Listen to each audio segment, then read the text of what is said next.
유다서를 함께 보려고 합니다.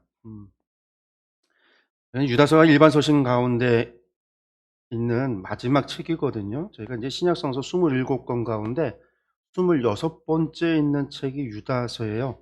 제가 이제 베드로 후서를 지난주에 보고 이번 주에 유다서를 보는데 중간에 그러면 건너뛴 게 있죠. 이제 요한 서신, 요한 1서, 2서, 3서를 저희가 건너뛰었는데 유다서를 공부하고 나서 요한 1, 2, 3서를 좀 보려고 합니다.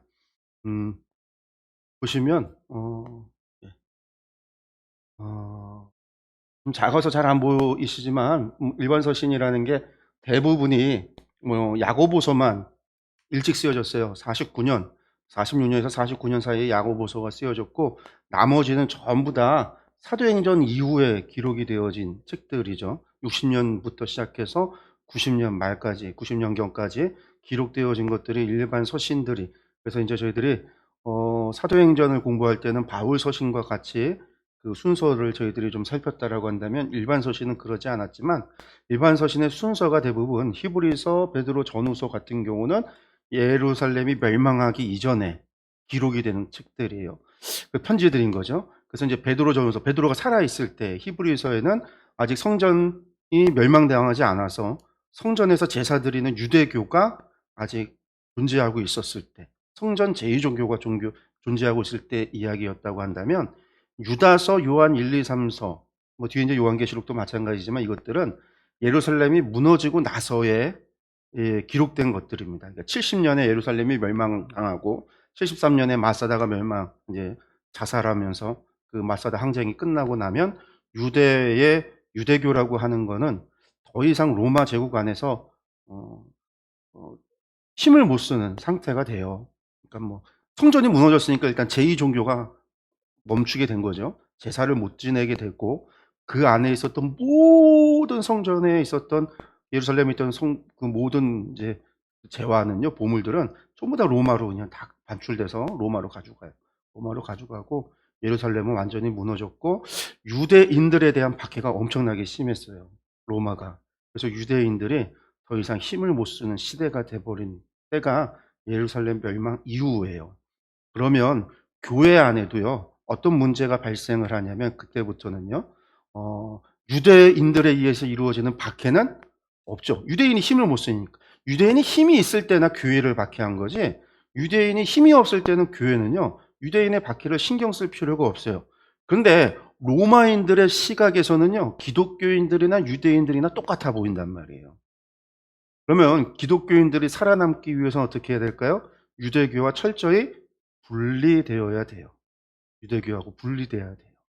왜냐하면 유대교하고 비슷하다 그러고 같다라고 하면은 그냥 싸잡아서 이제 그 로마로부터 피해를 당할 수가 있으니까 유대교로부터 분리되는. 그래서 이제 예루살렘이 멸망하고 나서는 이제 유대교와 완전히 분리되는. 뭐 그 전에도 사실은 유대교와 분리가 됐지만 그래도 복음이 어디서 전파됐어요? 회당에서 전파가 됐잖아요. 유대인들 회당, 유대교 회당에서 사도 바울이 회당에서 복음을 전하고 유대인 기독교인들을 대상, 디아스포라 돼서 제국에 흩어졌던 그 유대인들을 향해서 복음이 전파가 됐다라고 한다면 이제는 회당에서 교회가 나오는 거죠. 물론 유대인들도 기독교인들을 이제 공식 저주 기도문을 통해서 기독교인들을 갖다가 저주하고 회당에 들어오지 못하도록 하는 일들이 벌어져서 기독교인들이 회당에서 이제 갈라져 나오는 일들이 이제는 예루살렘 멸망 이후에는 이제 완전히 서로 등 돌리고 갈라서는 일이 되어져요. 그러다 보니까 이제 이 뒤에는 유대인들에 대한 이야기가 거의 없어요. 거의 없는데 한 권이 유대인들에 관한 얘기예요. 그게 유다서입니다. 유다서. 그러니까 요한 1, 2, 3서, 요한계시록 유대인들에 대한 관심 별로 없어요. 거의 없어요. 근데 유다서는 바로 유대인 기독교인들한테 쓴 거예요. 그러니까 예루살렘이 멸망당하고 난 이후에 기독교인들 중에서도 유대인 출신의 기독교인들, 그 사람들을 향해서 기록된 책이 유다서입니다.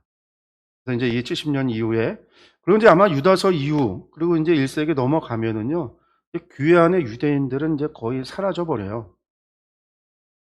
거의 사라져버려요. 그래서 이제 우리가 교회사, 역사를 봐도 처음에 복음 전한 사람들은 전부 다 누구예요? 유대인들이었잖아요. 예수님의 제자, 사도들 다 유대인들 아니에요. 성경 다 누가 썼어요? 유대인들이 썼잖아요. 신약 성경, 누가복음, 사도행전 제외하면 전부 유대인들이에요.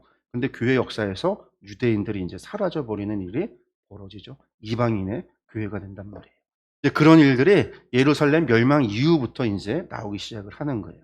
근데 그 중에 이제 저희들이 이제 유다서를 먼저 보는데, 요한서신 1, 2, 3서가 보통 90년경에 기록됐다고 그러고요. 유다서를 90년경을 이야기들을 많이 해요. 근데 저희가 이제 73년에서 한 80년경으로 잡았어요. 조금 후대, 90년까지 후대로 밀어놓지 않고, 왜냐하면 유대인들에게 편지를 쓰고 유대인들에 대한 이야기, 예루살렘 멸망하고 나서 그 직후 그 사이지 그렇게 멀리 가지는 않았을 것 같고, 유다서에 나오는 중요한 내용 가운데 하나가 이단의 문제거든요.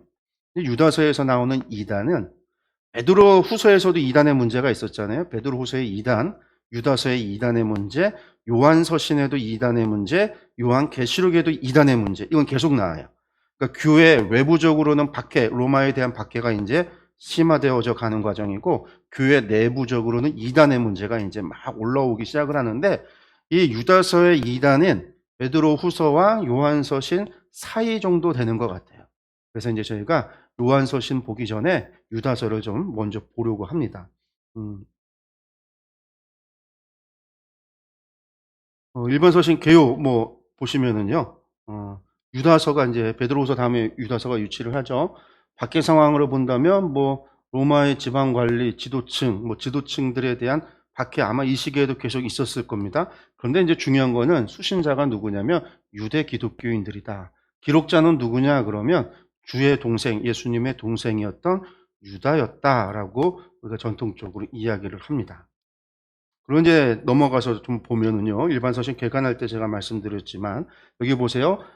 히브리서, 베드로 전후선 전부 다 언제죠? 네로 황제가 있던 때를 전후로 해서 기록이 됐어요. 이때쯤인 거죠. 예수님의 형제였던 장로 야고보, 예루살렘 교회 장로였던 야고보가 62년에 순교를 하고, 그리고 베드로가 66년에 순교하는 그 사이에 기록된 책들이 히브리서, 베드로 전후서, 우리가 지난 시간까지 공부했던 것들이고요. 73년에 마사다 함락이 되면은요, 73년 이후에 도미티아누스 황제가 80년에 즉위를 하는데, 여기까지 요 사이가 아마 유다서가 기록이 됐을 것으로 보이고, 그 다음에 이제 도미티아누스가 80년부터 뭐 하냐면은 이제 통치를 시작을 하는데, 85년에 황제 숭배를 이제 요구를 해요. 황제 숭배. 아들이 죽어요. 예, 로마 제국에서 황제가 죽으면 죽은 황제를 신으로 그렇게 모셨거든요. 아들이 죽었는데 도미티아누스 황제가 자기 아들을 신으로 해서 신전을 지은 거예요. 그러고 나니까 아들이 신인데 아들을 낳은 엄마는 뭐가 돼요? 사람이어서는 안 되죠. 엄마가 신이 돼요. 그 엄마 또 그 아빠도 또 뭐가 되겠어요? 아빠도 신이 돼요. 그래서 이제 살아있는 신이 돼서 도미티아누스 황제. 그러니까 황제 숭배라는 거는 사실은 로마 제국에서 죽은 황제를 신으로 그렇게 섬기고 신전을 만들고 했던 거는 계속 되어져 왔던 전통인데, 도미티아누스가 죽은 아들을 황신으로 이제 숭배하게 하면서 신전을 만들어 주면서 자신을 살아있는 신으로 그렇게 부르게 됩니다. 도미티아누스 황제 이전에도 한 명이 있었어요. 칼리쿨라라고 하는 황제가 자신을 신이다라고 해서 황제 숭배를 이야기한 적이 있었는데, 그때는 뭐 그렇게 크지 않았어요. 그리고 뭐 바로 죽었기 때문에 그런 문제가 뭐 그렇게 오지는 않았지만, 도미티아누스 황제는 살아서 85년에 황제 숭배를 요구하고, 그리고 96년까지 거의 10여 년을 황제 숭배, 신으로서 숭배를 하는 그런 것들을 요구하는 시기였습니다. 그래서 이제 우리가 이제 도미티아누스 황제 때 요한 서신, 요한 계시록들이 기록이 되고 있습니다. 유다서는 요 사이 황제 즉위 전까지다라고 하는 것들 우리가 좀 기억을 하면 좋겠고요. 제가 좀 예, 보시면 이 사람이 네로 황제래요. 네로 황제. 이게 네로 황제 동상이거든요. 이 동상을 가지고 컴퓨터로 이제 그 사람을 이제 한 게 요렇게 생겼을 거다. 로마인들의 피부색, 머리색, 눈, 뭐 이런 것들을 조합을 해서 AI가 재구성한 게 네로 황제가 이렇게 생겼을 거라는 거예요. 54년에 즉위해서 68년까지 그렇게 다스렸는데, 네로 황제 때 뭐 여러 가지 일들이 있었던 건 여러 번 말씀드렸죠. 네로 황제가 자살을 해서 결국은 죽고, 로마에서 원로원에서 이제 네로 황제에게 어떤 벌을 내리냐면 기록 말살형. 모든 제국 안에 네로 황제에 대한 기록을 다 불태워 없애라. 기록 말살형이라고 하는 형을 집행을 해요. 로마 제국 안에서는요, 이것은 가장 심각한. 그래서 초기에 이 중에 로마 황제 가운데 두 명이 기록 말살형을 당하는데 그 두 사람이 네로 황제하고 도미티아누스 황제예요. 그 두 사람이. 그래서 사실은 그러니까 이 로마라고 하는 나라가 역사를 기록하는 엄청나게 철저하게 숫자를 정확하게 아주 정확하게 기록하는 역사를 기록하는 그러한 나라였어요. 그래서 그들은 이제 그런 역사에 대한 그 의식을 가지고 있었고 그 자신들의 이름이 역사에 어떻게 기록에 남는가 중요하게 생각하는 아주 뭐 지금부터 2000년 전인데도 불구하고 아주 현대적인 그런 생각을 가지고 있었던 사람들이었거든요. 그래서 이 기록 말살형이라고 하는 게 그 당시에는 황제 최고형에 해당하는 거예요. 그래서 사실은 기록 말살형에 대해서 기록이 없어지고 나니까 네로 황제에 대한 전설이 많은 거예요. 그래서 잘 모르니까 사람은 있는데 정확한 기록이 남아 있지 않은 거죠. 도미티아누스 황제 있어요. 분명히 나쁜 놈. 이게 통치를 26년, 80년부터 96년까지 했으니까 16년을 통치를 했는데 어마어마하게 통치를 하고 신성하고 막 그렇게 여러 가지 일들을 저질렀는데도 불구하고 기록이 없어요. 많지가 않으니까 전설이 많은 거죠, 전설이. 이제 네로 황제에 대한 전설은 이 네로가 이제 우리가 말하는 율리우스 클라디우스 왕조, 그러니까 카이사르로 시작해서 이제 그의 양자였던 아우구스투스가 황제가 된 다음에 그 집안이 그 왕조가 네로에 의해서 끝장이 나는 거죠. 그 다음에 이제 이 네로 이어서 왕자가 되는 사람, 황제가 되는 사람, 원래는 이제 갈바, 오토, 비델리우스라고 하는 세 사람이 계속 서로 주고받고 그렇게 돼요. 뭐 1년도 안 돼서 죽고 그 사이에 이제 이 베스파시아누스라는 사람이 이 사람이 어떤 사람이었냐면 예루살렘 유대 전쟁 총사령관, 시리아 지역에서 유대 전쟁이 발생해서 유대 전쟁을 네로의 명예에 의해서 전쟁을 하고 있었던 유대 전쟁의 총사령관이 베스파시아누스 이 사람이었는데 이 사람이 네로가 자살하고 나서 갈바가 스페인 출신, 갈바가 이제 스페인이 지원해서 갈바가 황제가 되니까 친위대가 황제 경호원들이 갈바를 암살을 해요. 그리고 친위대에서 황제를 또 세워요. 그 사람이 이제 오토라는 사람. 근데 오토가 되니까 이 북방에서 게르만인들과 싸우던 북방 지역의 총사령관이 이 비델리우스라고 하는 사람이었는데 이 사람이 자신 군사력을 믿고 북방에서 내려와서 또 이제 이 오토를 죽여요. 이 베스파시아누스 군대에 의해서 오토가 살해당하고 이 그러니까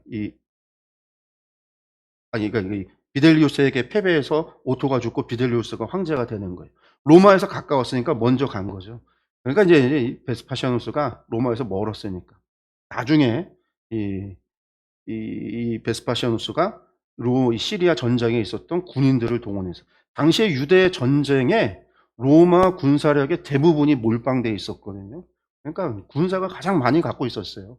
그래서 그 군대를 이끌고 로마로 진격을 해서 결국은 이 비델리우스 죽이고 베스파시아누스가 황제가 되는 거예요. 그리고 베스파시아누스가 황제가 된 다음에 자기 아들에게 유대 전쟁을 마무리 짓도록 하죠. 그래서 이제 그 아들이라고 하는 사람이 티투스인데 이 티투스에 의해서 전쟁이 유대 전쟁이 끝이 나요. 예루살렘 멸망당하고 마사다에서 다 자살하고 그러면서 이제 유대 전쟁이 끝나요. 그래서 이제 베스파시아누스가 황제였다가 그다음에 그의 아들 티투스가 또 10년간 황제였다. 티투스가 죽고 나서 티투스가 이제 뭐 전염병으로 죽었다고 하는데 그의 동생 베스파시아누스의 아들이죠. 티투스의 동생이었고 아들이었던 도미티아누스가 이어서 다시 황제가 돼요. 이게 이제 우리가 플라비우스 왕조라고 해서 로마 왕조 가운데 두 번째 왕조예요. 플라비우스 왕조.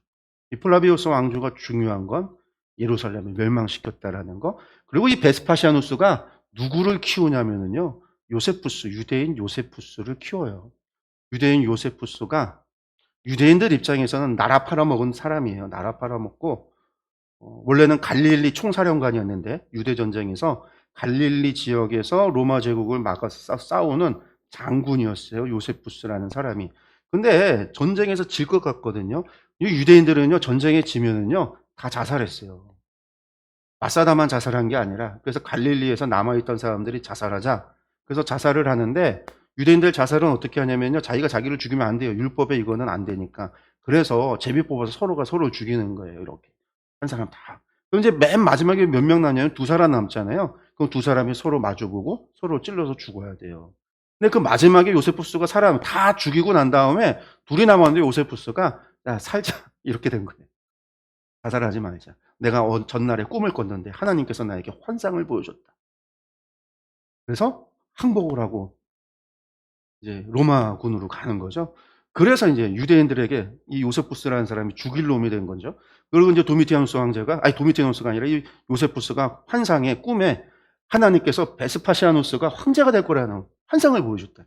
그래서 이제 포로가 됐는데 베스파시아누스에게 그 이야기를 해줘요. 그러니까 이 베스파시아누스가 요세푸스를 풀어주고 자기 곁에 둬요. 그리고 이 요세푸스에게 자기의 성을 줘요. 플라비우스. 그래서 이제 요세푸스가 요세푸스 플라비우스 부르는 거죠. 플라비우스가 붙어서 요세푸스가. 그 요세푸스가 예루살렘 진격할 때 가서 예루살렘 진격하는 걸 도와주고. 그리고 나서 이제 로마 황제가 됐을 때 황제의 궁궐에까지 들어가요.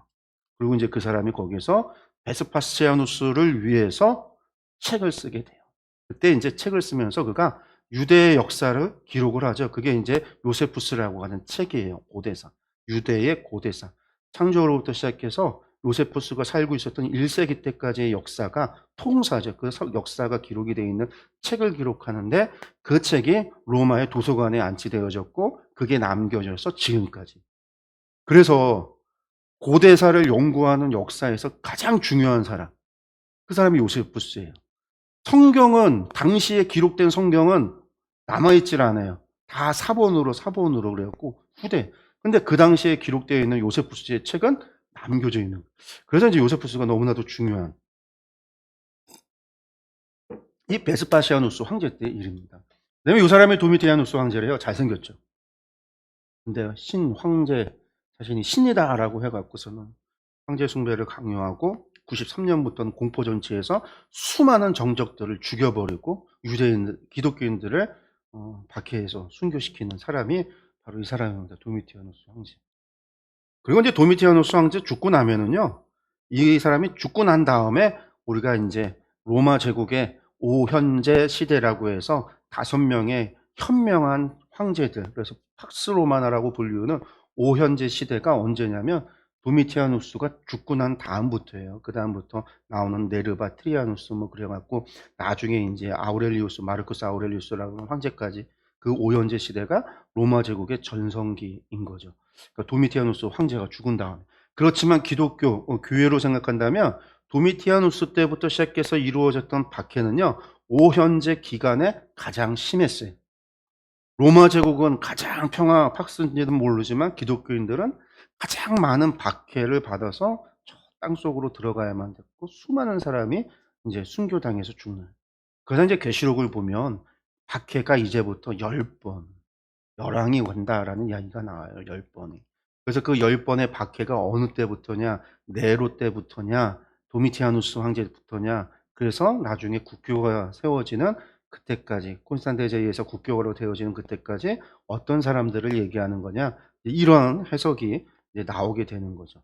어쨌든 이런 것들이 벌어지고 있었던 때가 네로, 베스파시아누스 황제, 티투스 황제, 그 다음에 도미티아누스 황제로 이어지는 이 시기에 예루살렘을 멸망했고, 바로 그 멸망한 이후에 우리가 이제 보게 되는 유다서, 이 편지가 기록이 됐다라는 것들을 기억을 하시면 좋겠습니다. 이름은요, 헬라어로 이우다 에피스톨레에서 유다의 서신입니다. 유다의 서신. 라틴어로는 이제 에피스톨라 베아티 유다의 아포스톨리에서 복자 유다 사도가 보낸 편지. 이제 로마 기독교에서 뭐 라틴어 번역은 나중에 된 거니까, 중세 때 된 거니까요. 그리고 유다가 이제 영어로는 주드가 돼요.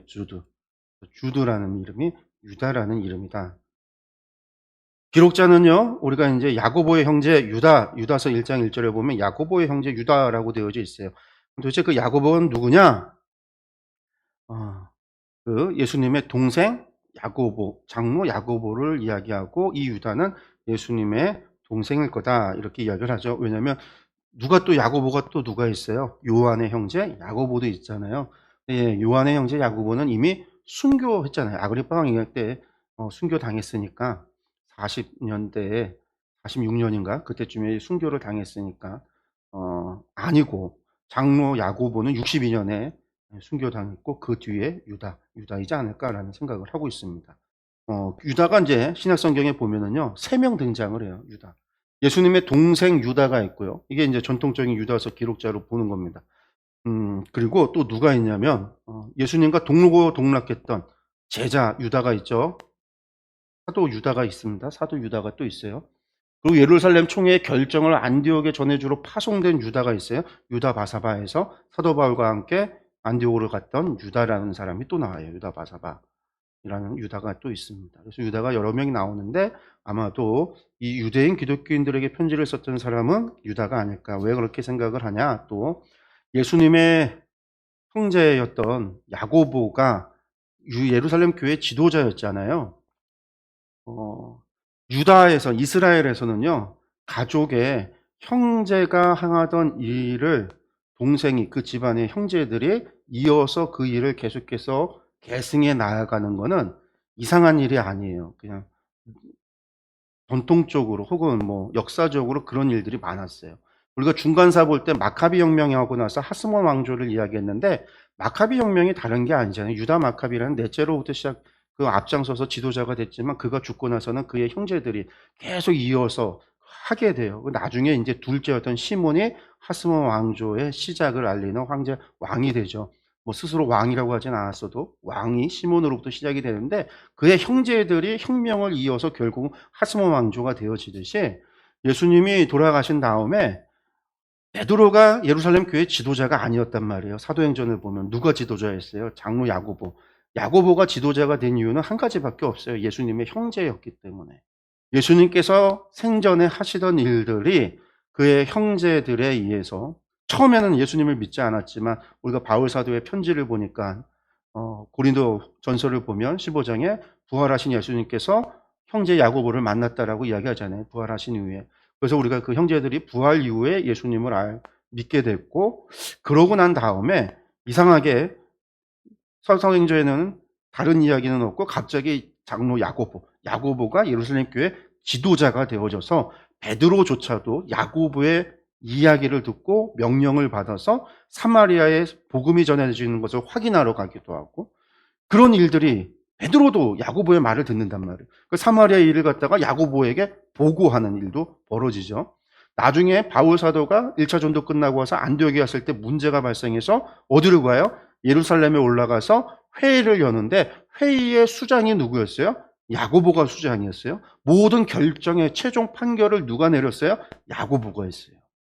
야고보가 예수님의 형제 야고보가 교회의 지도자가 됐다. 이제 그 사람들이 아마도 초대교회 사람들이나 사도들이 예수님의 형제였기 때문에 아마 야고보를 자연스럽게 교회의 지도자로 세운 거죠. 그런데 이 야고보는요, 조금 달랐어요. 뭐가 달랐냐면 이 사람은 유대교 안에 남아있으려고 그랬어요. 유대교 안에. 예수님을 메시아로 봤지만 메시아는 어쨌든 구약에서 약속했던 메시아, 자신들이 기대했던 메시아, 그리고 자신들은 여전히 유대교인이라고 생각을 했기 때문에 율법에 대해서 강조하고 율법을 지킬 수밖에 없어요. 그리고 야고보는 실제로 예루살렘에 있으면서 누구보다도 철저한 유대인으로 살았어요. 그렇기 때문에 유대인들이 야고보를 기독교인임에도 불구하고 야고보를 존경을 했거든요. 그래서 나중에 이 야고보가 순교당했을 때 예루살렘에 있었던 비기독교인들이, 기독교인이 아닌 유대인들도 그것에 대해서 불만을 가지고 문제가 발생할 정도로 나중에 예루살렘 전쟁이 벌어졌을 때 의인을 죽였기 때문이다 라는 말을 할 정도의 그런 존경을 받는 사람이 예수님의 동생이었던 야고보였거든요. 그래서 야고보가 예루살렘 죽고 난 다음에 순교당한 다음에는 2대 예루살렘 교회 지도자는 누구였냐면 예수님의 사촌 동생이었던 시몬이라는 사람이었어요. 그리고 그 사람에 대한 기록은 이제 성경에 나오지 않고 그리고 나서 예루살렘 멸망 이후에 오늘 편지를 쓰는 유다가 편지를 쓰는 입장에 처해 있었고 그런 위치에 있었고 그가 쓴 편지가 교회의 공동 서신으로서 남아져 있었다라고 한다면 아마도 유다가 예루살렘 멸망 이후에 유대인 기독교인들 사이에서는 지도자 위치에, 장로의 위치에 있지 않았을까라고 우리가 추측을 하는 거예요. 그런데 이제 여기서 중요한 거, 야고보가 유대교로 남아 있으려고 했었다라고 했잖아요. 그럼 유다는 다를까? 유다는 이 유다서를 쓴 유다는 유다서에는 그런 내용들은 나오고 있지는 않지만 유다도 철저히 유대인이었고 그가 편지를 쓰고 그 편지를 받아 읽는 사람들도 유대인이었구나. 유대인 기독교인들. 디아스포라 되어져서 흩어졌던 헬라화된 기독교인들보다 혹은 이방인 기독교인들보다는 철저히 유대인들이었구나라는 생각을 갖게 돼요. 이제 그거는 본문에 들어가서 보면은 내용이 좀 나옵니다. 수신자, 알려지진 않았지만 부르심 받은 자, 하나님 아버지 안에서 사랑을 얻고 예수 그리스도를 위하여 지키심을 받은 자. 이거 이제 본문에 나오는 얘기예요. 그런데 이제 본문에는요, 구약 성경에 대한 이야기가 많아요.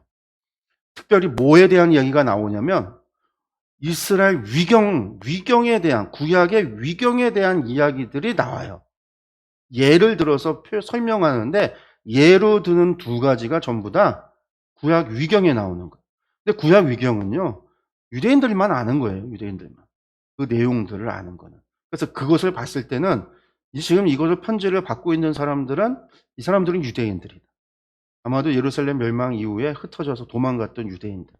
그래서 처음부터 외국에서 태어났던 디아스포라들이 아니라 유대인 출신, 유대 갈릴리 출신이었던 사람들 가운데 전쟁을 피해서 흩어졌던 어딘가에 모여 있은 아마 안디옥과 알렉산드리아, 이집트 알렉산드리아, 시리아 안디옥으로 도망들을 많이 갔는데 특별히 시리아 안디옥으로 많이 갔거든요. 아마 거기에 모여 있었던 유대인 기독교인들에게 썼던 편지가 아닐까라는 생각을 좀 해봅니다. 배경, 유대 7년 전쟁 이후에 기독교를 향한 박해의 고난은 멈추지 않았습니다. 유대교를 향한 것도 있지만 기독교를 향한 것은 계속해서 이어지고 있어요. 여기서 특별히 중요한 건 교회 내 거짓 교회, 교사, 이단 사상, 특별히 유다서에는 이 이단의 문제가 크다라는 거.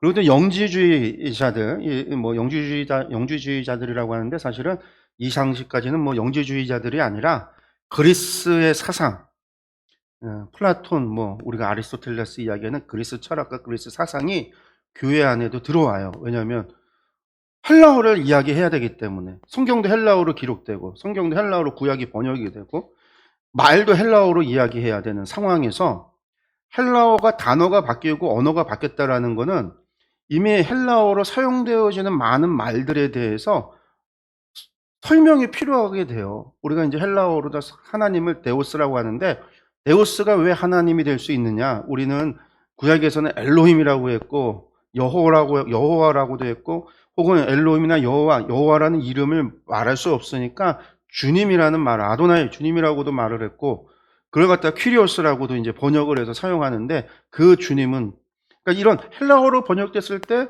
근데 헬라어에서는 그 이전부터 데오스 하면 신들이지 하나의 신 유일신이 아니라 많은 신들 그리고 데오스 하면 이런 데오스가 저 하늘에서 있어 존재하는 많은 별들과 같이 존재하는 신들에 대한 뭐 그런 표현들 그러다 보니까 설명이 필요하잖아요. 그래서 뭘 가지고 설명하면 헬라어로 헬라 그들이 알고 있는 사상을 가져다가 설명을 해야 되는 거예요. 그러니까 옛날에 마치 우리나라 똑같아요. 낫이라고 하는 신이라는 걸 우리가 번역을 하는데 하느님으로 번역하기도 하고 하나님으로도 번역을 했어요. 하느님으로 번역했어요. 왜 하느님이라고 그랬죠? 하늘님, 우리 하늘에 계신 하나님 생각을 했으니까 옛날에 하늘님이 있었단 말이에요. 우리나라 말에. 여러분들 그래요. 그 하늘님이 하느님이에요. 이제 그렇게 된 거죠. 또 하나님으로도 번역을 했어요. 한 분밖에 없다. 하나님이야. 지금 우리는 뭐라고 쓰죠? 하나님. 우리 하나님으로 쓰죠. 카톨릭은요. 하느님으로 써요. 성경에 카톨릭 성경은 하느님. 우리 개역개정 성경은 하나님. 새번역 성경 하나님. 공동번역 성경 하느님. 그리고 이제 논문을 쓰는데도 좀 뭐 개신교 안에서도 목사님들 가운데서도 하느님으로 많이 쓰기도 해요. 하느님으로 내가 고백한다라고 해서 하나님보다 하느님을 더 선호해서 쓰는 사람도 있어요. 카톨릭의 영어가 아니라 하느님이다. 옛날에는 하나님 다 썼거든요. 이거 똑같은 거예요. 이제 언어가 바뀌면 설명이 필요하니까. 그러니까 자연스럽게 헬라의 사상이 교회 안에 들어와요. 그러면서부터 사실은 이단이 만들어지거든요. 근데 당시에 헬라 철학은요, 영혼은 선하고 육체는 악하다라고 생각을 했어요. 영과 육이 분리, 두 개로, 이원론인 거죠.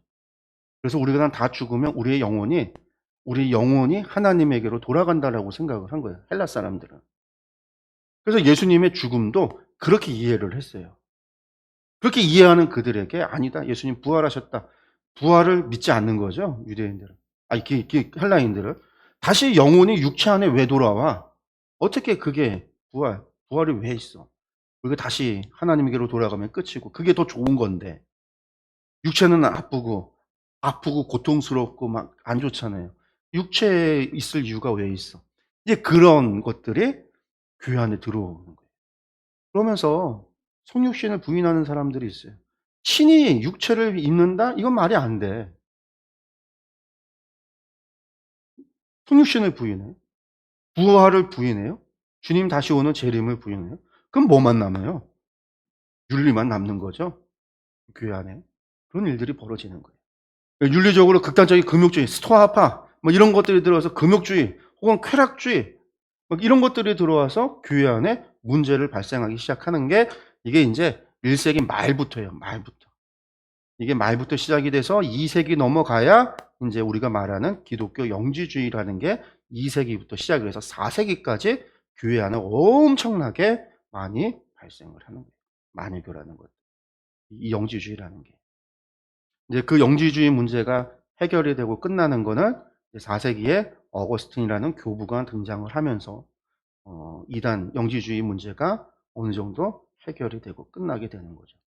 어쨌든 이 문제가 그러면 1세기부터 4세기까지 계속해서 교회 안에 400년간을 이 문제가 교회 내부적으로 있었다라는 거. 그 시작이 바로 이제 베드로 후서, 유다서, 요한서신에 보면 예수님에 대한 성육신 혹은 부활을 부인하는 그런 것으로부터 초기 시작이 된다라는 것들입니다. 기록연대 73년에서 80년이라고 했는데요. 베드로 후서하고 유사성이 많아요.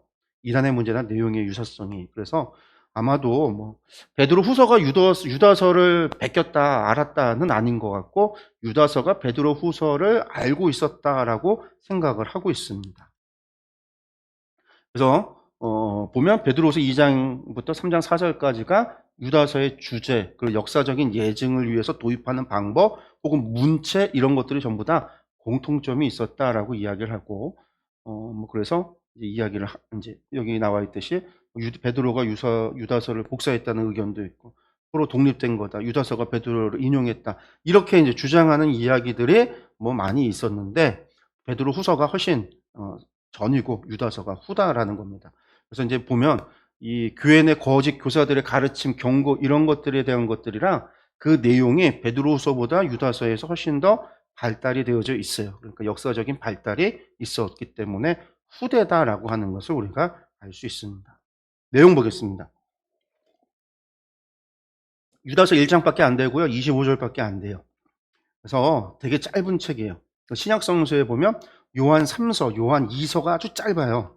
유다서도 짧고. 이게 요한 1서가 다음에 2서, 3서, 유다서가 다 한 장밖에 되어져 있지 않은. 그래서 내용도 짧아서 그리고 그 내용도 뭐 간단해요. 간단하고. 그래서 우리가 사실은 거기에 무슨 내용이 있는지 몰라요. 요한 1서는 무슨 내용? 뭐 사랑장 이야기죠. 하나님은 사랑이시다. 너희가 서로 사랑하라. 사랑하지 아니하면 하나님을 알지 못하나니 하나님은 사랑이시다. 이게 이제 너무나 유명하고 너무나 우리가 요절로 외우는 거기 때문에 요한 1서는 사랑장 이렇게 알고 있는데 사랑의 성경 알고 있는데 2서에는 무슨 얘기가 있고 3서에는 무슨 얘기가 있는가 잘 모르는 거예요. 유다서는 더 몰라요. 그냥 뭐 성경은 통독을 해서 읽어도 그냥 그런가 보다 하고 지나가기 때문에 잘 몰라요. 근데 그리고 뭐 성역 공부가 많이 나오는 요즘 뭐 많잖아요. 이해실 성경도 있고 조병호 통분 성경도 있고 뭐 무슨 맥 성경도 있고 뭐 성경들 많은데 그런데도 사실은 여기 설명이 없어요. 그냥 간단하게 얘기하고 넘어가고 내용을 얘기를 안 해요. 공부하신 목사님들도 이렇게 이야기 들어보면 무슨 내용 하는지 전혀 몰라요. 관심이 없기 때문에. 여기 있는 본문 가지고 설교도 잘 안 해요. 거의 설교를 안 해요. 유다서 가지고 설교 들어본 적 없을 거예요. 요한 2서 3서에 설교 들어본 적도 없을 거예요. 그만큼 우리가 관심 갖지 않는.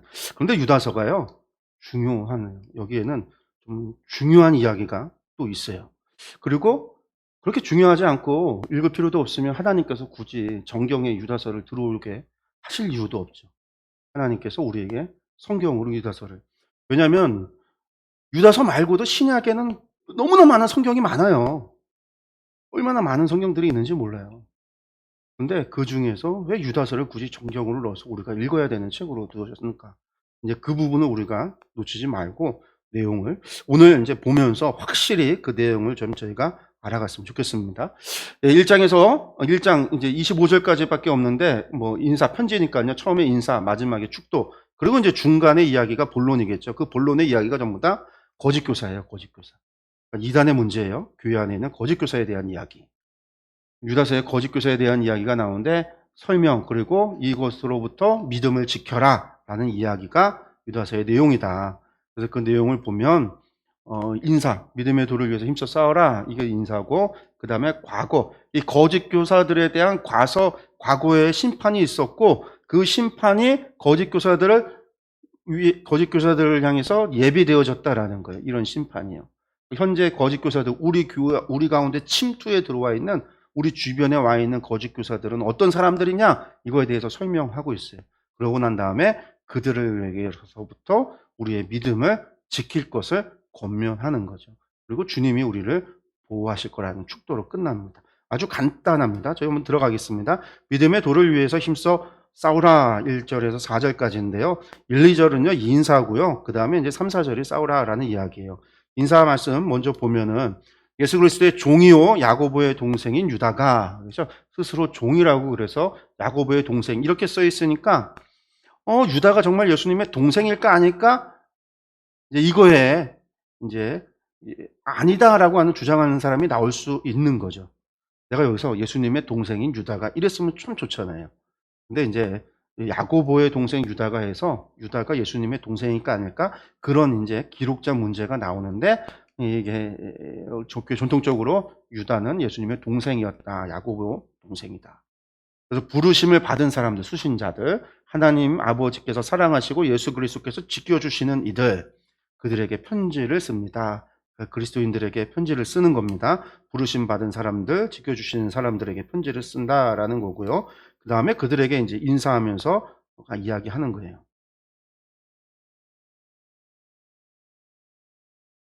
볼까요? 3절, 4절 말씀입니다. 사랑하는 여러분, 난 여러분에게 우리가 함께 가진 구원에 관해서 편지를 써보려고 여러 가지로 애쓰고 있었습니다. 애를 썼다라는 건데, 그러던 참에 나는 이제 여러분에게 성도들이 단번에 받은 그 믿음을 지키기 위하여 싸우라고 권하는 편지를 당장 써야 할 필요가 생겼습니다. 그래서 얘기는 뭐냐면 어떤 계기가 벌어졌다라는 거죠. 여러 번 쓰려고 애를 썼는데 쓰지 못하고 있었는데, 이번에 당장 이 위기, 여러분들 믿음을 지키라고, 그래서 믿음을 지키고 싸우라고 권하기 위해서 당장 지금 편지를 써야 할 필요성이, 문제가 발생해서 필요성이 생겨서 내가 편지를 씁니다. 그 문제가 뭐냐라는 거예요. 오늘 편지에 몇몇 사람들이 몰래 숨어들었기 때문입니다. 그러니까 그 문제가 뭐냐, 우리 교회 가운데, 우리 공동체 가운데 몇 사람이 숨어들어 왔다라는 거예요. 성경에는 그들이 받을 심판을 옛날에 미리 적어 놓았습니다. 여러분들 걱정하지 마세요. 가만히 들어온 사람들 예전에 이미 성경에서 그것들의 심판을 적어 놨다라는 거예요. 그 사람들은 어떤 사람들이에요? 그들은 경건하지 못한 자들로서 우리 하나님의 은혜를 방종거리로 만들고 오직 한 분이신 지배자의 우리의 주님이신 예수 그리스도를 부인하는 자들입니다. 지금 몰래 숨어 들어온 사람들은 어떤 사람들이냐? 경건하지도 못한 사람들이고, 경건하지 못하다라는 것은 거룩하지 못하다라는 얘기죠. 그 얘기는 다른 말로 이야기하면요, 또 그리스도의 가르침대로 살아가지 않는다는 사람들이에요. 한마디로 말해서 이방적이다라는 이야기이기도 해요. 그리고 하나님의 은혜를 방종거리로, 웃음거리로 만들고 예수님을 부인하는 사람, 이 사람들이 지금 몰래 숨어들었기 때문에 내가 지금 편지를 씁니다라는 거예요. 그러면서 분명히 뭐라고 그래요? 심판 맨날에 적어놨다고 그랬죠? 그럼 적어놓은 게 뭐냐? 이제 그것이 5절에서 7절에 과거의 심판, 적어놓은 심판이 무엇인지를 설명합니다. 말씀 보면 여러분이 이미 다 알겠지만 내가 다시 여러분의 기억을 일깨워 드리려는 것은 이것입니다. 여러분 다 알 텐데 내가 다시 한번 이야기하려고 합니다. 그러면서 이야기하는 게 주님께서는 백성을 20대에서 한 번에 구원해내시고 출애굽을 이야기해요.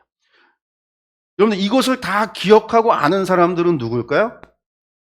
유대인들이 알죠. 유대인들이. 이방인들은 잘 몰라요. 이방인 기독교인들도 잘 몰라요. 알 수가 있나요? 예수님에 대해서는 배워도 유다 구약에 대해서는요.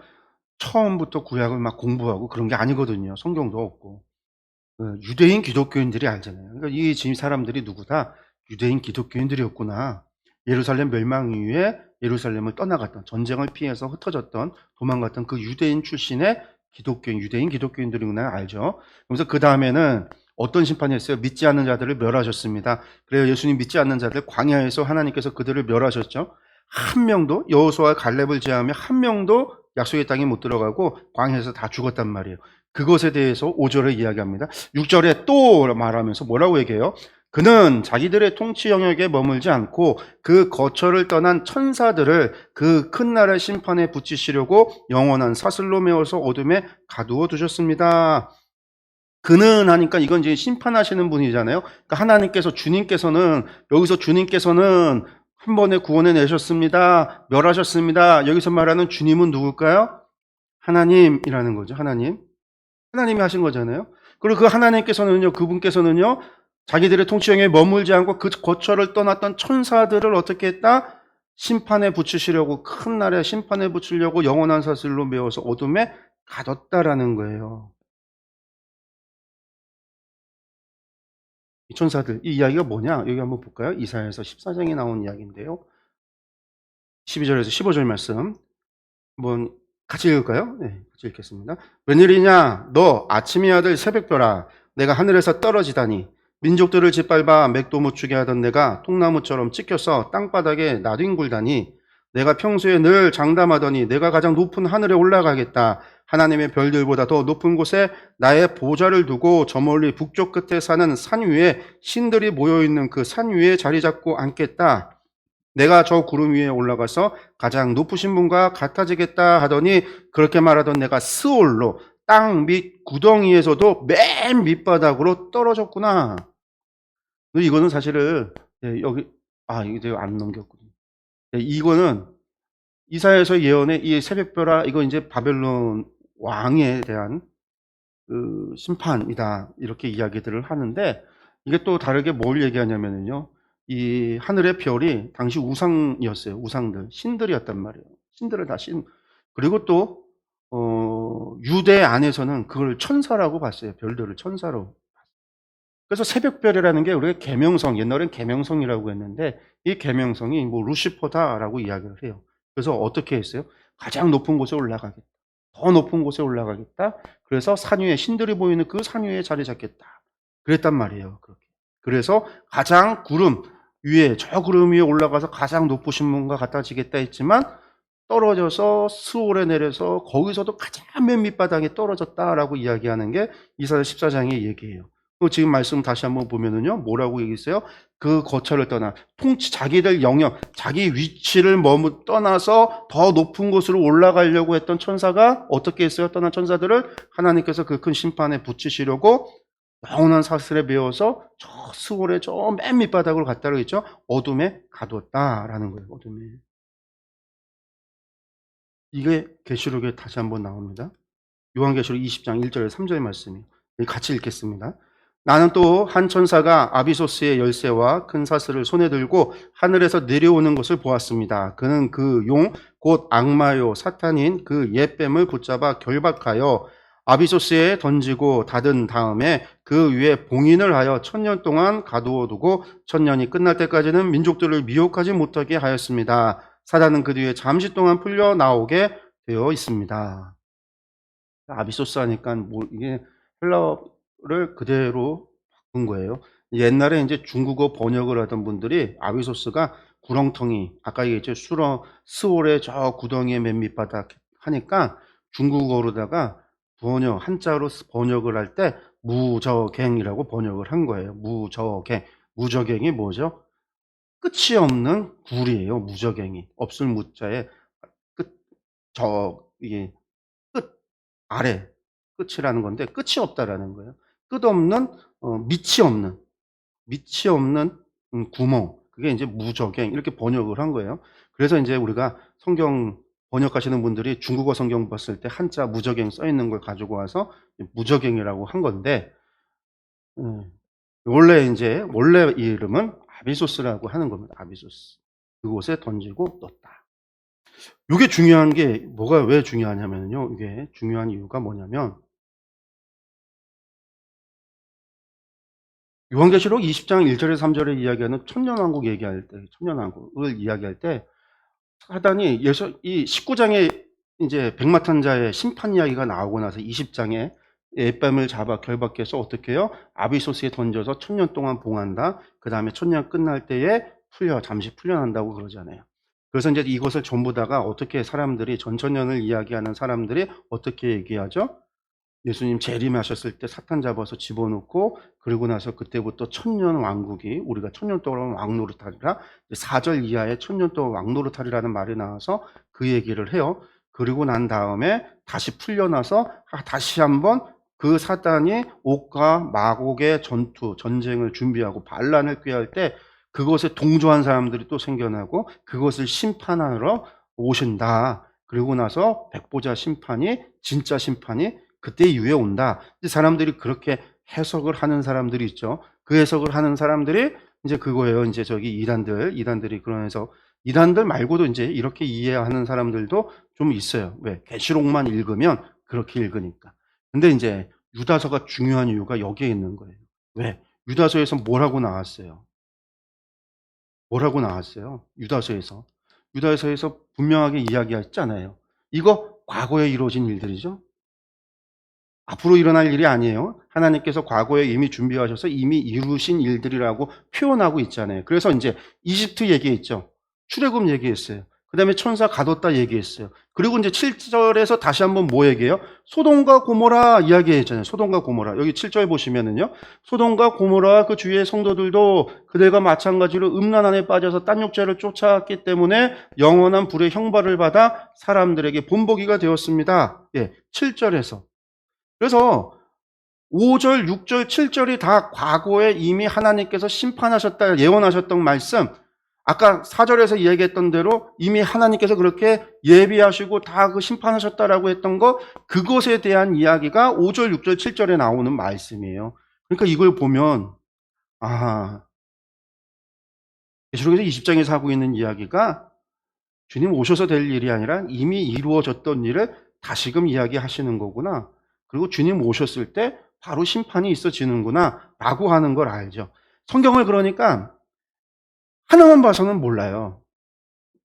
계시록만 막 1000번을 읽었다. 계시록 강의만 몇 번 했다. 그게 중요하지 않아요. 왜냐하면 계시록에 있는 많은 이야기가 구약 성경 에스겔이나 다니엘서에 나오는 이야기를 인용을 하고 있는 부분이 있고 지금 유다서에 있는 이야기를 이야기하고 있는 것도 있고요. 성경에 나와 있는 많은 부분의 이야기들을 요한계시록에서 다루고 있어요. 왜 그러냐면 한마디로 요한계시록을 성경 전체에 우리가 결론이라고 이야기하거든요. 창조로부터 시작됐던 이야기들의 결론이 요한계시록이에요. 그러니까 앞에서 이루어졌던 수많은 이야기들의 한마디로 말하면 우리가 영화나 드라마 할 때 떡밥을 던진다고 그러잖아요. 그리고 그것이 마지막 결론에 회수된다고 그러잖아요. 계시록에서 다 회수가 돼요. 거의. 여기서 나왔던 이야기들이 계시록에서 다뤄지면서 그 이야기가 의미가 무엇인지를 다시 한번 그래서 성경 66권 전체를 알고 전체를 보아야 그 안에서 숫 전체 안에서의 계시록을 이해를 해야지 계시록에서 딴 길로 새지를 않아요.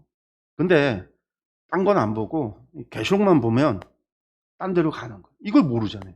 유다서에 이야기가 있는데. 하나님께서 유다서 이게 틀리다고 하면 유다서에 이걸 뭐하러 집어넣었어요? 아니란 말이에요. 성경의 65권은요, 요한계시록을 해석하는 기준이에요. 그래서 우리가 유다서에 이것이 있음으로 말미암아, 우리가 요한계시록을 이해하는 데 있어서 아주 중요한 부분을 우리가 찾아낼 수가 있는 거죠. 어쨌든 과거 심판, 이런 사람들이 다 심판받는다라는 거예요. 이렇게 심판을 받았고, 그와 동일하게 하나님께서는 그러한 심판을 오늘 우리 가운데 숨어 들어와서 예수님을 부인하는 자들을 위해서 심판을 예비했다라는 거죠. 그러니까 그들의 길은 사망이에요.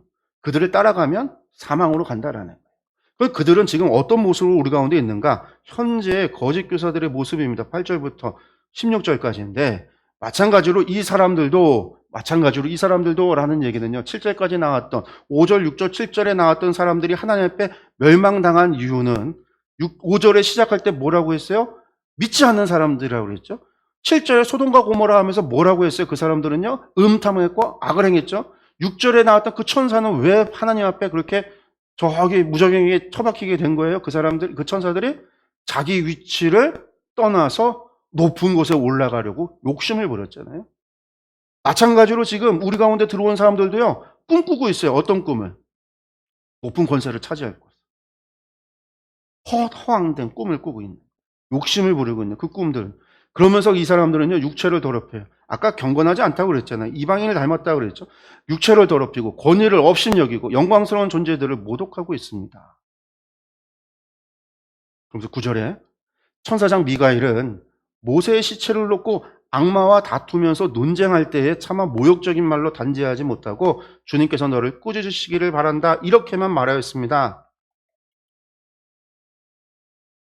조금 이상한 이야기가 나와요. 이것 때문에 사실은요, 유다서를 사람들이 안 봐요. 피해요. 요거하고 뒤에 나오는 거 있는데 왜 그러냐면요, 갑자기 천사상 미가엘이 악마와 다투고 논쟁을 한대요. 성경 전체하고 안 맞아요. 이게 도대체 왜 그럴까?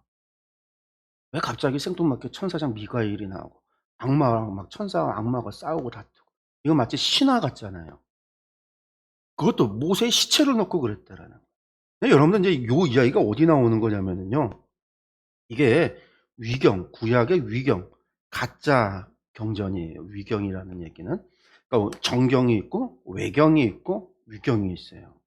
그건 뭐냐면 정경은 이제 캐논이죠. 이게 이제 우리가 하나님의 말씀으로 받아들이는 책이고요.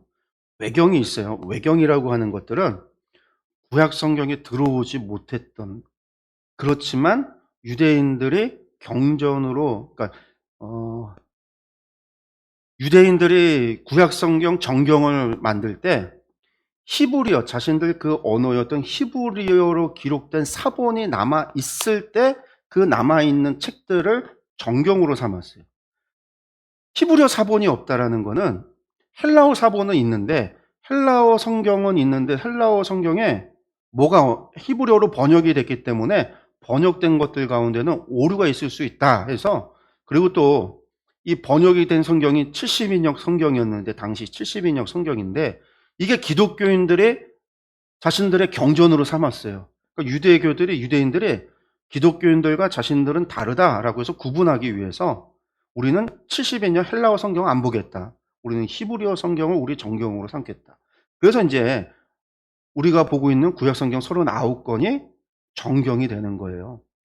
그리고 70인역 성경으로 읽혀졌던 책들이 있어요. 이게 카톨릭은 이걸 정경으로 삼아요, 그냥. 그래서 카톨릭 성경, 공동번역 성경에는 구약 성경에 우리가 없는 책들이 있어요. 근데 그것들이 뭐 내용이 나빠서 그렇고 내용이 틀려서가 아니라 히브리어 사본이 있느냐 없느냐의 차이로 그렇게 된 거예요. 우리 개신교도 루터가 종교개혁하면서 우리 구약 성경을 어떻게 하겠느냐라고 했을 때 히브리어 사본이 있는 성경만 구약 성경 하겠다, 유대인들이 선택하듯이 루터가 그렇게 결정을 내렸어요. 그래서 이제 로마 카톨릭하고 갈라지게 되는 거죠. 그래서 또 자기 말로 성경을 독일어로 번역할 필요성도 나오는 거고, 그래서 우리가 개신교가 루터의 전통을 따르다 보니까 유대인들과 같이 39권만 우리가 성경을 보는 거예요. 그 외에 그러니까 외경이 있고 70인역 외경에 들어오지, 70인역 성경에 들어오지 못한 구약 성경들이 있어요. 이걸 위경이라고 그래요. 위경. 근데 그 위경이, 위자는 이제 가짜 경전이라는 이야기인데 무조건 가짜는 아니에요. 이건 이제 뭐냐면 유대인들 사이에 전승으로 이야기로 내려오던 책들이에요. 우리로 치면은요, 삼국 사기가 있고 삼국 유사가 있잖아요. 삼국 사기는 정사로 보고 삼국 유사는 뭐 정도로 보죠? 야사 정도로 보잖아요. 왜냐면 삼국 유사에는 막 우리가 믿기 힘든 이야기들이 많이 나오잖아요.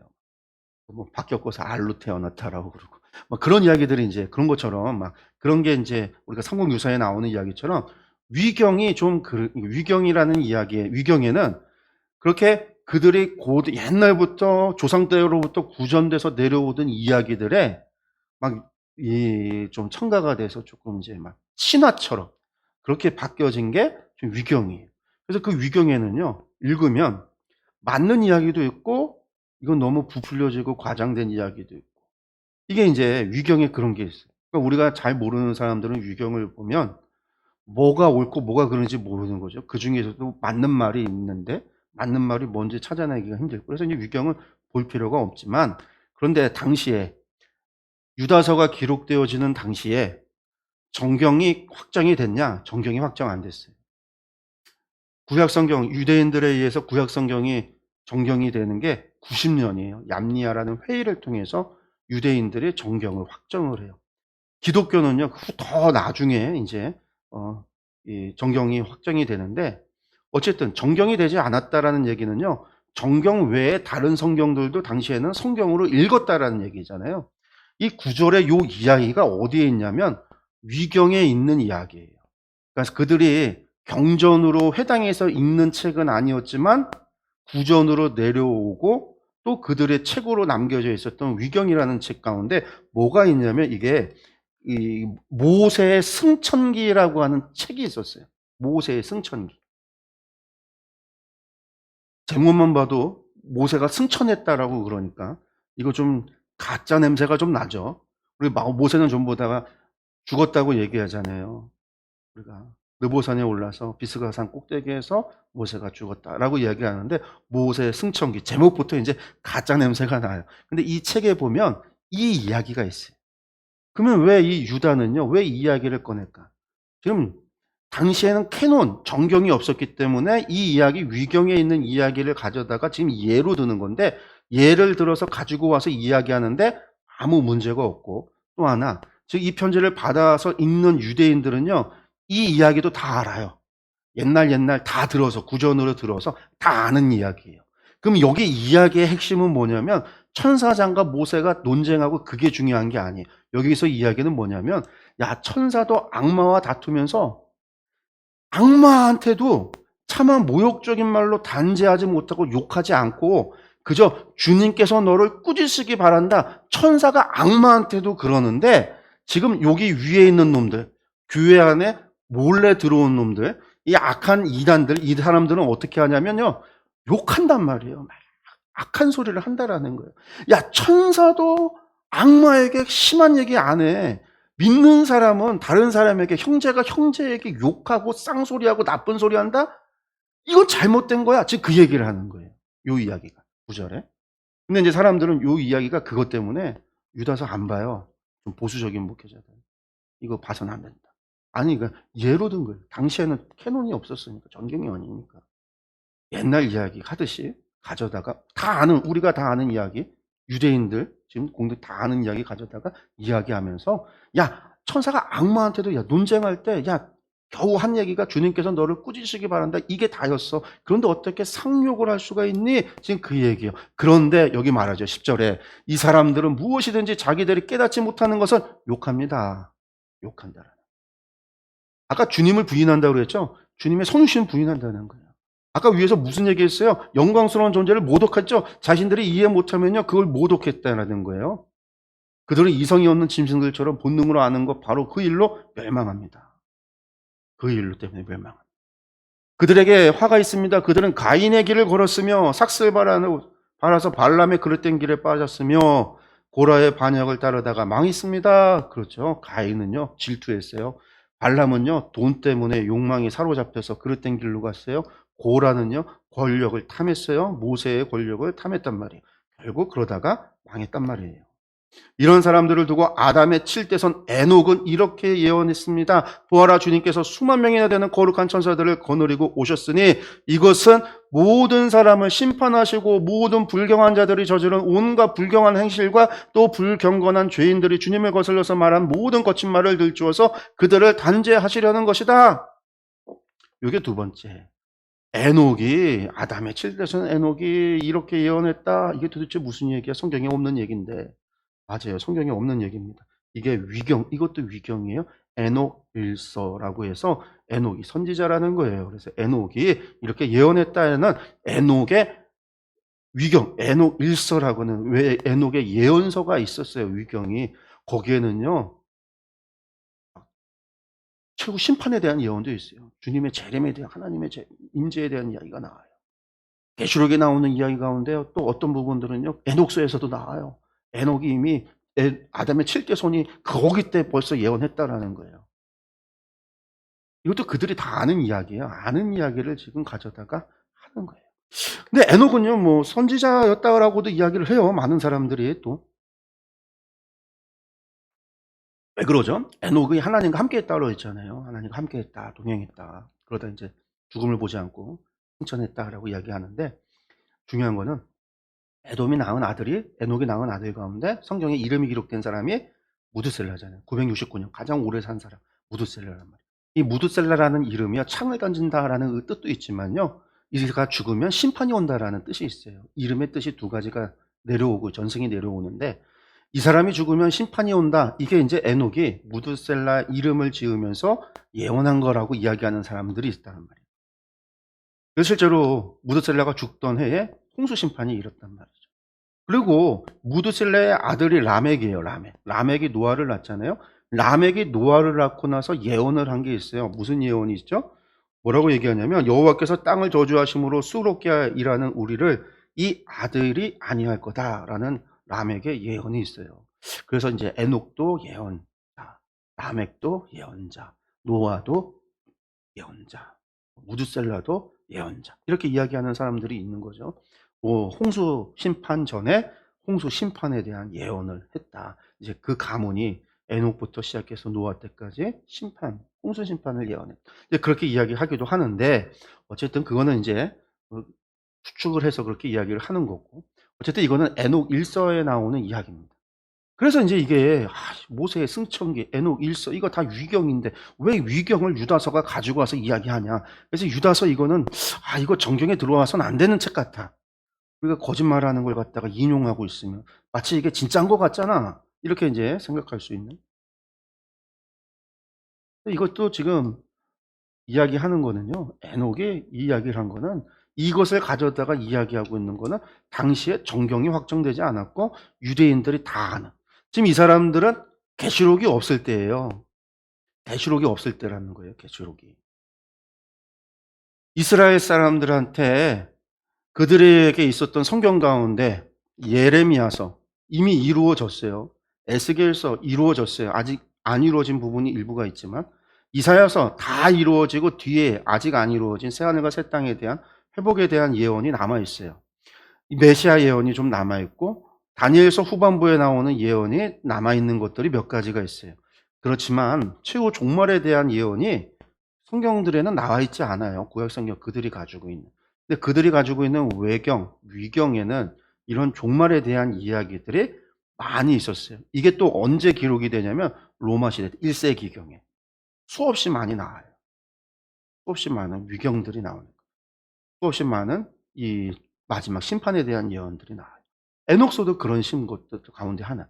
유대인들이 너무나 익숙하게 잘 알고 있었던 이야기가 이 이야기예요. 이 예언, 이 이야기를. 모든 사람을 심판하고 모든 불경한 자를 다 심판한다라는 것. 모든 죄를 들추어내서 그들을 단죄한다라는 것. 여기서 중요한 건 모든 사람을 심판한다라는 것.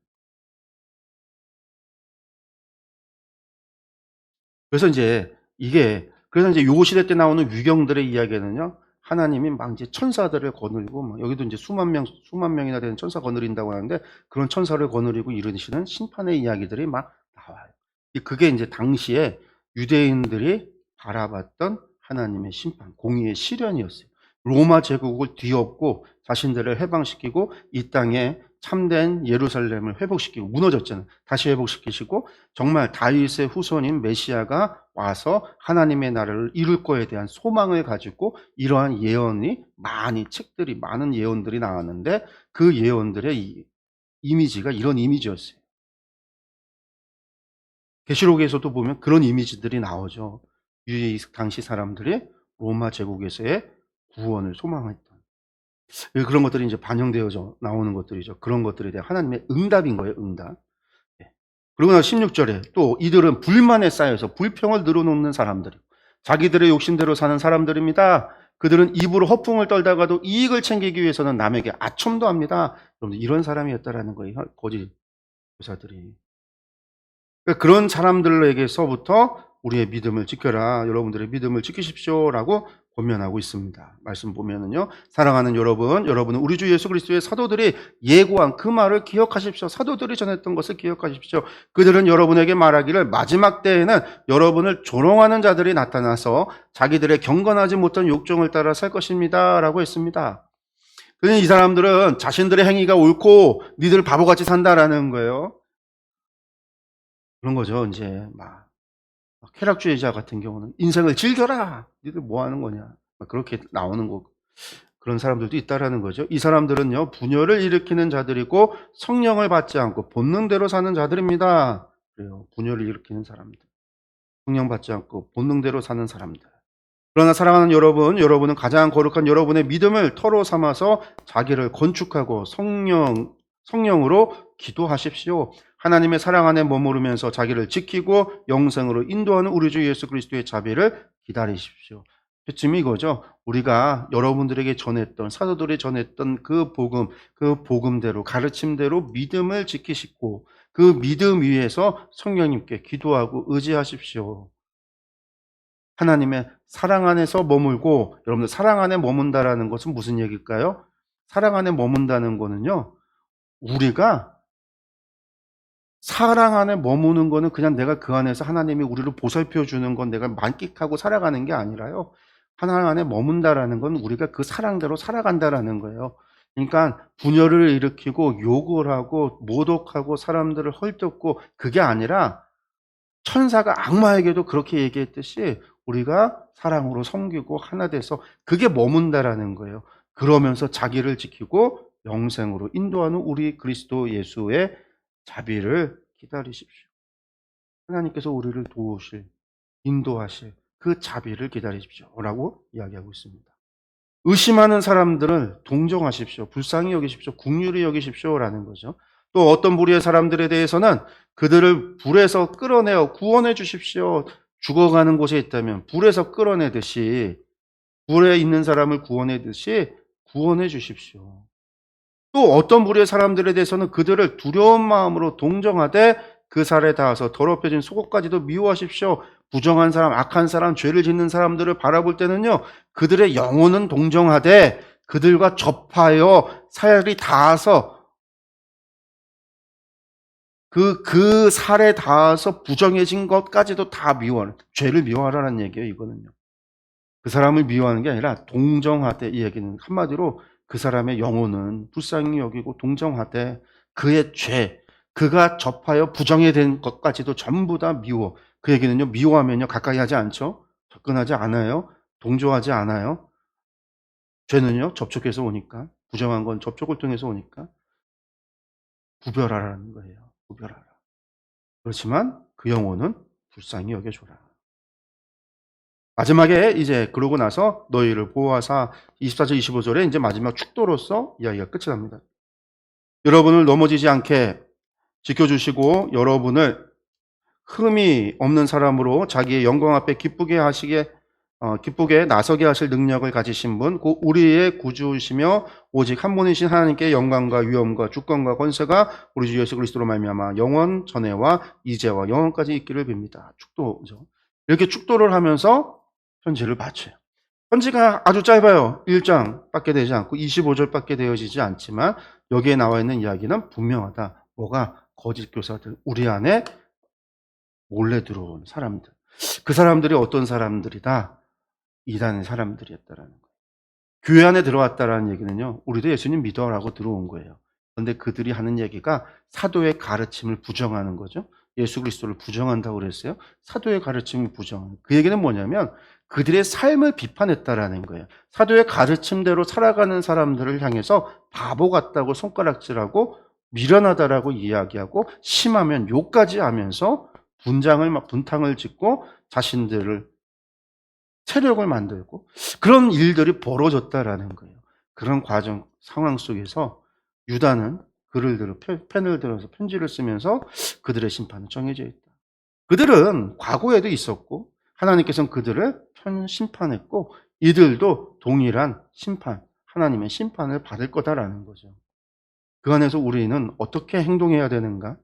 다른 게 아니라 예수 그리스도의 믿음의 반석 위에 자신을 세우고 성령님께 기도하고 하나님의 자비를 기다리고 인내하고 참고 기다리고 그러면서 또 적극적으로 해야 될 일은 있죠. 어떻게 해요?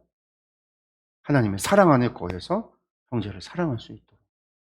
누군가 구원할 수 있는 사람이 있으면 그들을 구원할 수 있도록 강권하여 그들을 끄집어내고 그렇게 우리의 자신을 세워가라라는 거예요. 지켜라가 아니라 하나님의 공동체를 세워가라라는 거예요. 하나님의 나라를 세워가라라는 거예요. 이게 유다서의 이야기입니다. 이젠 외부적인 박해에 대한 얘기가 한마디의 언급도 없어요. 외부적인 박해가 어느 정도 잠잠해진 거죠. 교회 안에는 어떤 더 큰 문제가 있냐면 교회 안에는 내부적인 문제가. 이 거짓 교사들이 예수님의 성육신과 주 예수 그리스도의 부활과 재림을 부정하는 사람들이 등장하기 시작했다라는 거. 이 사람들은 도대체 누굴까? 여러분 이게 이제 요한서신, 요한계시록에 이 주제들은 계속 나와요. 왠지 요한서신에는 이 사람들을 가리켜서 적 그리스도다라고 이야기를 해요. 적 그리스도다. 우리가 이것을 다음 주 요한서신 들어가서 보면서 함께 나누도록 하겠습니다. 오늘 여기서 마치겠습니다. 기도하겠습니다.